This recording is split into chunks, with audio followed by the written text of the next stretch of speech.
చంద్రబాబు నాయుడు చేసిన నీచ రాజకీయాల వల్ల ఈరోజు రాష్ట్ర వ్యాప్తంగా పెన్షన్లు తీసుకునే అవ్వతాతలు దివ్యాంగులు ఎంత కష్టపడుతున్నారో చూస్తేనే మనసు ద్రవించిపోతుంది. ఎందుకంటే ఈరోజు చంద్రబాబు నాయుడిని ఇష్టపడే వాళ్ళు ఈ రాష్ట్రంలో ఎవరూ లేరు. కేవలం అవ్వాతాతలంతా కూడా జగనన్న పరిపాలనలో పెన్షన్లు టెన్షన్ గా పొద్దున 5 గంటలకే ఇంటికి చేరుస్తుంటే నా బిడ్డ బాగుండాలి అని వాళ్ళు ఇచ్చిన దీవెనను చూసి కక్షగట్టి తన యొక్క ఫాలోయర్స్ ఎవరైతే ఉన్నారో తొత్తులు దాని వల్ల ఎండల్లో దాదాపుగా 45 పైన ఉంది, 46, 47 డిగ్రీస్ లో ముసలోళ్లు ఈరోజు బ్యాంకుల దగ్గర పడికాపులు కాస్తుంటే దాంట్లో కొంతమంది మరణిస్తుంటే నిజంగా చాలా బాధేస్తుంది, ఏడుపొస్తుంది. కానీ చంద్రబాబు నాయుడికి మనసు అనేది లేదు.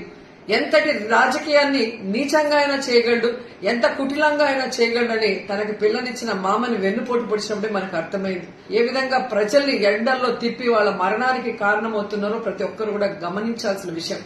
ఈ రోజు చంద్రబాబు నాయుడిని సూటిగా అడుగుతున్నాను, పెన్షన్లు తీసుకునే వయసు, నీ వయసున్న అవ్వతాతల్ని ఇలా ఇబ్బంది పెట్టడం నీకు భావ్యమేనా? వచ్చి ఒక్కరోజు ఎండలో నించోడు, రోడ్డు మీద ఎండలో ఒక్కరోజు నించుంటే ఆ అవ్వతాతల కష్టమేందో నీకు అర్థమవుతుంది. కేవలం అధికార దాహంతో ఈ విధంగా ముసలాళ్లని దివ్యాంగుల్ని ఇబ్బంది పెట్టడం నీకు సబబేనా అని అడుగుతున్నాం.